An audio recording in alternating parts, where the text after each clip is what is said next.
Jadi sampai hari ini korban yang sudah kita terima itu sebanyak 21.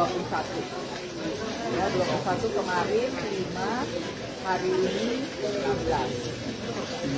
Yang masuk ya, yang masuk. Kemudian yang teridentifikasi kemarin 5, ya masuk 5, teridentifikasi 5. Kemudian hari ini masuk 16, yang teridentifikasi ada 11. Jadi total yang sudah teridentifikasi adalah 16. Kemarin 5, hari ini. Sisanya kapan, Bu?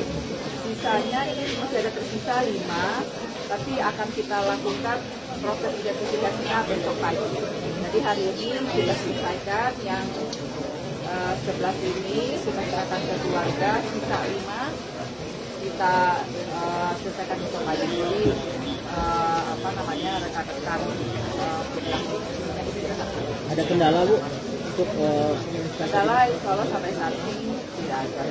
ada identifikasi khusus nggak, Bu? Proses khusus nggak, Bu, untuk mengidentifikasi jenazah yang masuk, Bu? Nggak ada. Gimana maksudnya? Maksudnya apakah perlu tes apa? Tes. Enggak.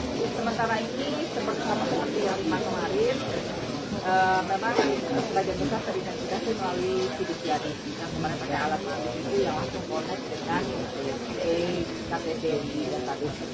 Ada berapa tim yang terlibat dalam investigasi di sini?